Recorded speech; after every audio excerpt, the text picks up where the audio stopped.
네, 반등이 나오고 있는 월요일입니다. 10월장을 앞두고 네포트 점검해 보도록 하죠. 포트폴리오 플러스 권택중 유진투자증권 차장 모셨습니다. 차장님 안녕하세요. 반갑습니다.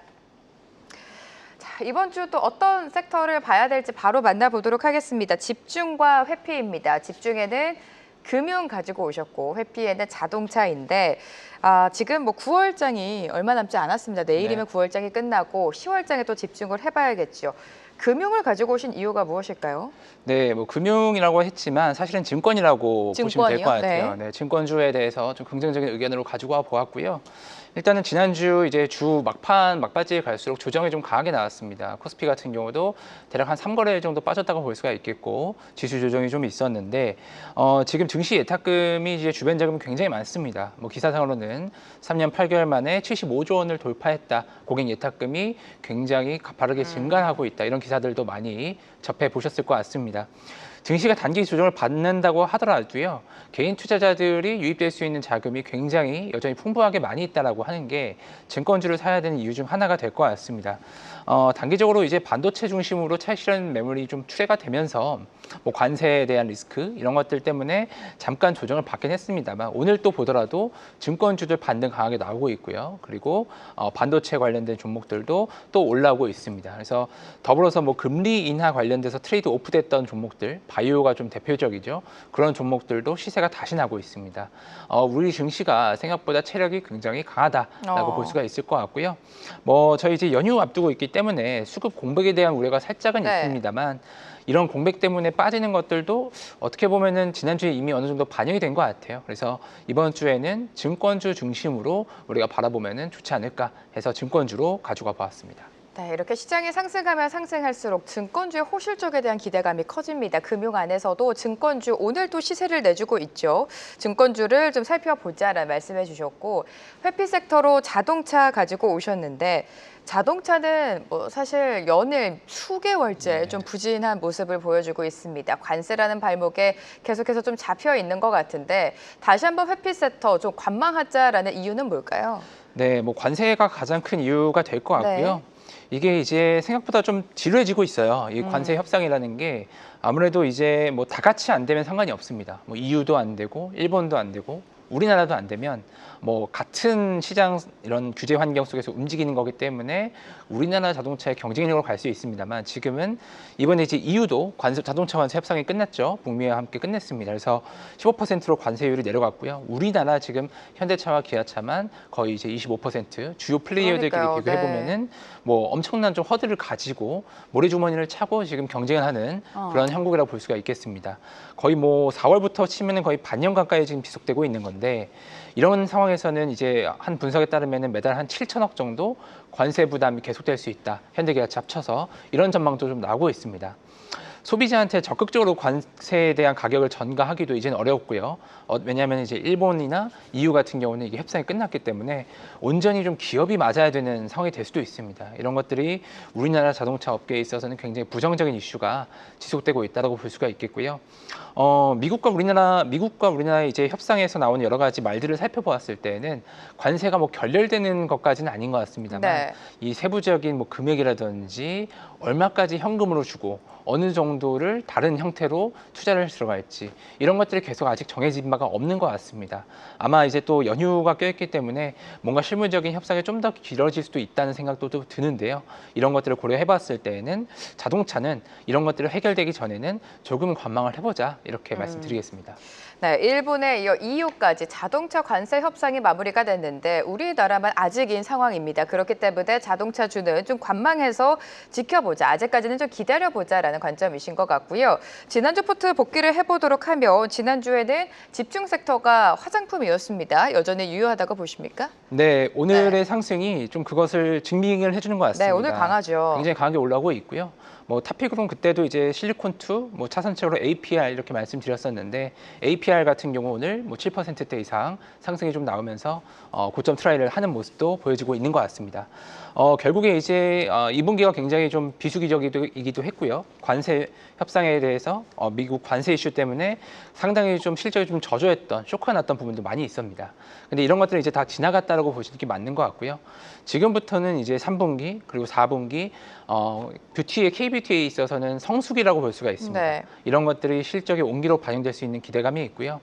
아마존 프라임 빅딜데이가 10월 7일부터 8일까지가 있고 중국에서는 또 11월 11일 성수기가 있고 이런 것들 때문에 계속적으로 재고 확보를 위해서 리테일러들이 계속적으로 수입을 할 가능성이 굉장히 높습니다. 그래서 이런 부분들이 적극적으로 반영되기 시작하는 이번 3분기부터는 실적이 분명히 좋아질 것이다. 4분기에는 더 좋아질 수가 있다라고 네. 보시는 게 맞을 것 같고요. 단순하게 이런 실질적으로 숫자뿐만이 아니라 그동안 꺾여 있었던 투심도 이런 것들과 함께 반등이 나올 수 있다라고 보는 게 맞는 것 같은데 오늘 상승을 또 변곡점으로 해서 추가적인 상승 또한 우리가 예상을 해볼 수가 있을 것 같습니다. 네, 화장품주 오늘 좀 강한 시세를 내주고 있습니다. 실적에 대한 기대감을 항상 언급해 주셨는데 하반기 내년도까지 실적 성장은 유효하다라고 말씀해 주셨습니다. 이번 주 가지고 오신 포트폴리오 비중을 살펴보도록 하죠. 비중 살펴보시면 좀 굵직굵직하게 네 가지 섹터를 들고 가고 계십니다. 방산과 반도체, 화장품, 금융인데 일단 지난주와 비교했을 때 방산의 비중은 좀 축소가 됐네요, 차장님. 네, 일단은 뭐 현대로템 등 몇몇 종목 제외하고요. 그 방산 종목들 전체적으로 그 이익 추정치가 살짝 하향된 부분이 있습니다. 뭐 크게 훼손되는 부분은 없는데 이런 부분들과 주가 반등이 그동안 또 조정을 한 이후에 한 2, 3주 정도 강하게 좀 나왔죠. 어느 정도는 차익 실현에 대한 욕구가 있는 자리라고 볼 수가 있을 것 같습니다. 그래서 비중 자체를 이전에 25%에서 5%포인트 정도 살짝 낮췄고요. 하지만 이 그 지정학적 리스크에 대해서는 계속적으로 좀 이어질 것 같습니다. 지금 얼마 전에 이제 그 미국에서 국방장관 긴급 회의를 이유로 네. 전 세계 이제 800여 명이죠. 전체 이제 장성들, 미군 장성들에 대한 소집을 또 내려기도 했습니다. 뭐 정확한 이유는 뭐 나와 있지 않는데 뭐 정신 교육이다, 뭐 이런 얘기도 좀 있죠. 근데 이런 것들이 지금 지정학적 리스크를 조금씩 계속 부각시키는 하나의 좀 요인이 되는 것 같고요. 그 다음에 이제 주한미군 사령관의 계급이 중장으로 표시됐다는 이슈가 있었는데 뭐 일쪽에서는 실수다라고 해명이 되기도 했습니다만 트럼프 2기 출범 이후에 주일 미군 사령관을 대장으로 올리고 네. 주한미군 사령관을 중장으로 이제 내린다 이런 얘기가 원래 있었거든요. 네. 그렇다고 하면은 이런 HC 라인 재설정에 대한 얘기가 좀 나오죠. 우리나라와 대만이 좀 배제가 될 수도 있는 최악의 경우에 이런 부분에 대해서 10월 중에 내용이 나옵니다. NDS라고 해가지고 국방 전략에 대해서 과연 이 동아시아 패권을 방어하는 최후의 방어선을 어떻게 설정한 건지에 대해서도 트럼프의 생각을 우리가 좀 엿볼 수가 있거든요. 이런 부분들이 나올 수 있기 때문에 방산에 대해서는 우리가 포지션을 그래도 20% 이상은 계속 가져가자라고 보는 게 맞는 것 같습니다. 여전히 큰 비중은 끌고 가보자라고 말씀을 해주셨고 지금 포트 안에서 반도체 비중도 굉장히 큽니다. 30% 반도체 가져가고 계시는데 오늘 반도체 또 몇몇 종목 강한 반등이 나오고 있죠. 반도체도 좀 짚어주실까요? 네, 이제 뭐 지난주까지 계속 올랐다가 막판에 좀 빠졌죠. 네. 관세 이슈가 좀 있었고요. 뭐 트럼프가 미국에서 반도체 쓰려면 미국산 반, 그다음에 해외 반, 그러니까 1대1을 좀 맞춰라. 뭐 이런 얘기도 좀 나왔었는데 뭐 현실적으로 과연 가능할까라는 생각도 좀 듭니다. 워낙 이제 대만 TSMC라든지 아니면 우리나라 이런 하이닉스, 삼성전자에 대한 의존도가 크기 때문에 당장에 있어서는 실현하기 좀 어렵고 네. 어느 정도 압박 카드로 그냥 이해하시는 게 맞는 것 같고요.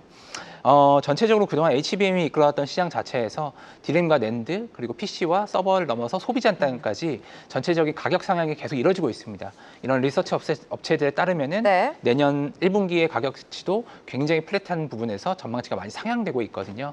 이런 부분들이 충분히 주가에 계속적으로 좀 반영이 될 수 있다고 생각을 해봐야 될 것 같고요. 다만 이제 내일 10월 1일이 내일 모레인가요? 내일 모레입니다. 내일 네. 모레죠.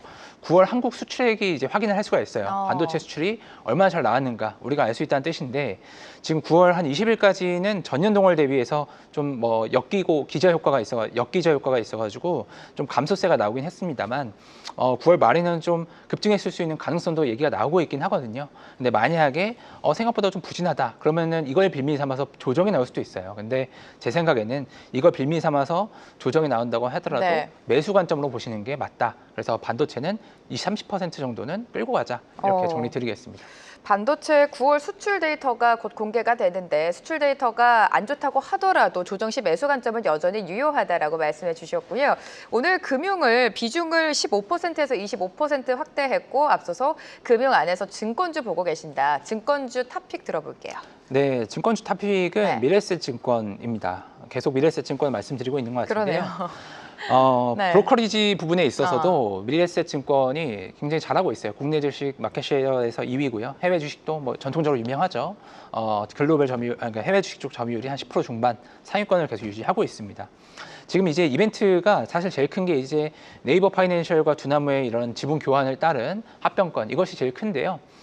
네이버 파이낸셜 같은 경우는 네이버와 미래에셋그룹이 3대1로 지분을 가지고 있습니다. 그래서 이 부분에 있어서 분명히 미래에셋그룹이 금융 부분에 있어서의 활약할 수 있는 부분들이 있을 것이다라고 생각을 좀 해볼 수 있을 것 같아요. 오늘도 시장에서 네이버 급등하고 있고요. 네. 미래에셋증권도 올라가고 있고 두나무의 지분을 갖고 있는 우리기술투자와 그리고 하나투자증권도 두 자릿수 이상 상승이 강하죠. 나오고 네. 있습니다. 그래서 이쪽 관련돼서는 계속적으로 이야기가 좀 오갈 수밖에 없는 상황이다라고 생각을 해볼 수가 있을 것 같고, 금융 쪽에서 증권업 쪽에서의 탑픽을 보는 동시에 이러한 가상자산 사업자 간의 이런 구조조정 재편 이런 부분에 있어서 미래에셋증권이 분명히 파이를 가져갈 수 있는 역할을 할 것이다라고 생각이 좀 됩니다.